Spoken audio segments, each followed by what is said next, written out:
जय श्री राम, जय जय श्री सीताराम। एक बार भगवान शंकर यमराज को ज्ञान का उपदेश देते हैं। भगवान शंकर कहते हैं कि धर्मराज, जिन पुण्यात्मा मनुष्यों का आंतरिक पाप नष्ट हो जाता है उनके मन में श्रद्धा का उदय होता है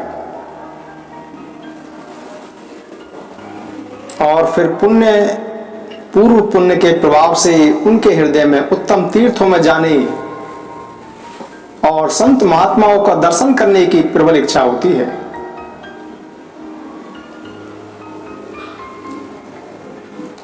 कर्म संयुक्त वचन कर्तव्य का आदेश देने वाला वेद वाक्य सबके लिए फलस्वरूप होता है,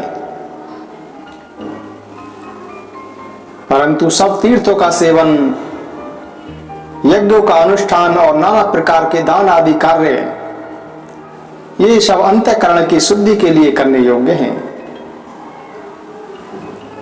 और फिर शुद्ध अंतःकरण के द्वारा मनुष्य स्वयं ही अपने आत्मा का चिंतन करे।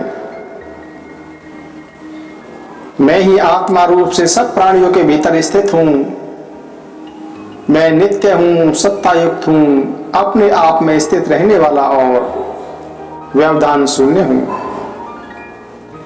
सर्दी और गर्मी आदि द्वंद्वों से परे हूं, मुझ में किसी प्रकार का कोई विकल्प नहीं है। मैं आत्मनिष्ठ नित्य नित्य युक्त, कुटस्थ कल्पित भेदों और विचारों से दूर रहने वाला हूं। मैं ज्ञान गम्य, अनंत, स्वतंत्र और स्वयं प्रकाश में प्रभु हूं। वेद वेदता विद्वान इसे ही ज्ञान कहते हैं। ये सर्वत्र आत्मा दृष्टि रखते हैं। सर्वातीत भावगम्य तत्व को जानकर ज्ञानी पुरुष समता युक्त बुद्धि से व्यवहार करते हैं और केवल बोध स्वरूप अपने आत्मा को भूल जाने के कारण सब जीव समूह संसार के बंधन में बंधे हुए देखे जाते हैं। तत्व ज्ञान से रहित बहिर्मुख जीव काम, क्रोध, भय, द्वेष, मोह आदि इन विकारों से युक्त होकर एक दूसरे को दूषित करते रहते हैं। इसीलिए गुण भेद से निर्मित इस प्रपंच को इस प्रकार असत्य जानकर अपने आप में स्थित गुणातीत परमात्मा का साक्षात्कार ही यथार्थ दर्शन है। जहां भेद भी अभेद हो, जहां राग भी वैराग्य हो, जहां क्रोध भी क्रोधाभाव को प्राप्त होता है, वही मेरा परम धाम है।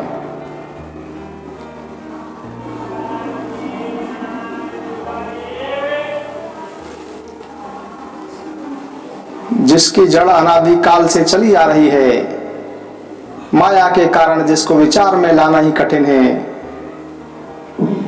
उस महामाया में संसार से ऊपर उठना तथा माया का सर्वथा परित्याग करके जो ममता और आसक्ति से रहित हो गए हैं, वे विकल्प शून्य नित्य पद को प्राप्त होते हैं। संसार कल्पना मूलक है, यह कल्पना ही नित्य की भांति प्रतीत होती है। जिन्होंने इस कल्पना को त्याग दिया है वे परम पद को प्राप्त होते हैं। जैसे सीपी में चांदी की प्रतीति, सर्प में रस्सी की प्रतीति तथा सूर्य की किरणों में जल की प्रतीति मिथ्या है, उसी प्रकार नित्य परमात्मा में अनित्य संसार की प्रतीति भी मिथ्या ही है। आत्मा एक है, उसे जान लेने पर मनुष्य ममता और अहंकार से रहित हो जाता है। ऐसे आत्मज्ञानी पुरुष को बंधन कहां से प्राप्त हो सकता है? क्या कभी आकाश में फूल होना हो सकता है? ज्ञानी का संसार बंधन वैसा ही असत्य है जैसे कि खरगोश के सिर पर सींग आना। ये इसीलिए अब इस विषय में बहुत सी व्यर्थ बातें कहने और बताने का कोई लाभ नहीं है। जितेंद्रिय तथा वीतराग ज्ञानी पुरुष ममता का परित्याग करके परम पद को प्राप्त करने की अभिलाषा रखते हैं।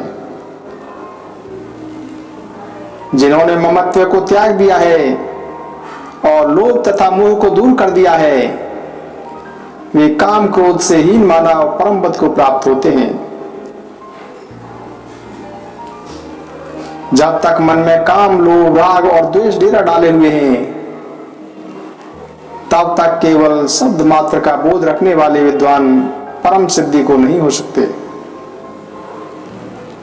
ये यमराज, जिनके सब पाप दूर हो गए हैं, वे समस्त ऋषि मुनि ज्ञान का प्रवचन करने वाले तथा ज्ञान अभ्यास के अनुकूल वर्ताव करने वाले हैं,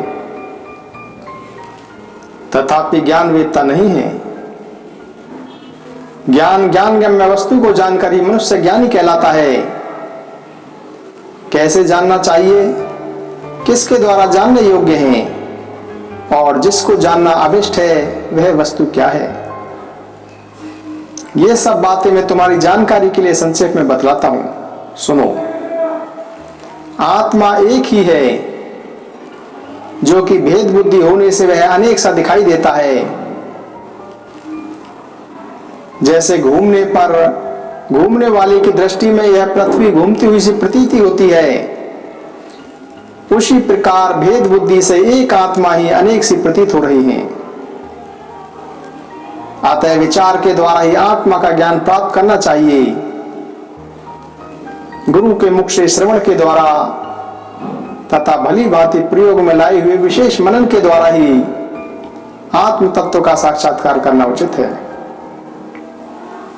इस प्रकार आत्मा को जानकर मनुष्य अनायासी बंधन से मुक्त हो जाता है। यह संपूर्ण चराचर जगत माया का जाल है। ममता से बंधे होने के कारण यह महान संसार माया में है, और ममता को दूर कर देने पर बंधन से छुटकारा मिल जाता है। मैं कौन हूं, तुम कौन हो तथा महामाया के आवित रहने वाले अन्य लोग भी कहां से आए हैं, यह सारा प्रपंच निरर्थक है, निष्फल है, प्रकाशहीन है।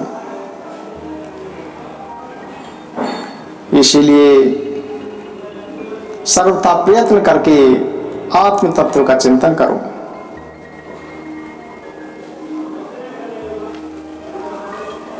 श्री कृष्ण गोविंद हरे मुरारी, हे नाथ नारायण वासुदेव।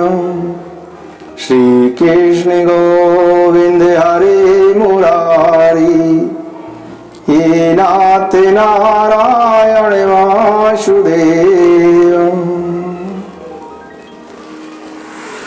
जय श्री कृष्ण, जय श्री राम, जय श्री राम, जय श्री राम।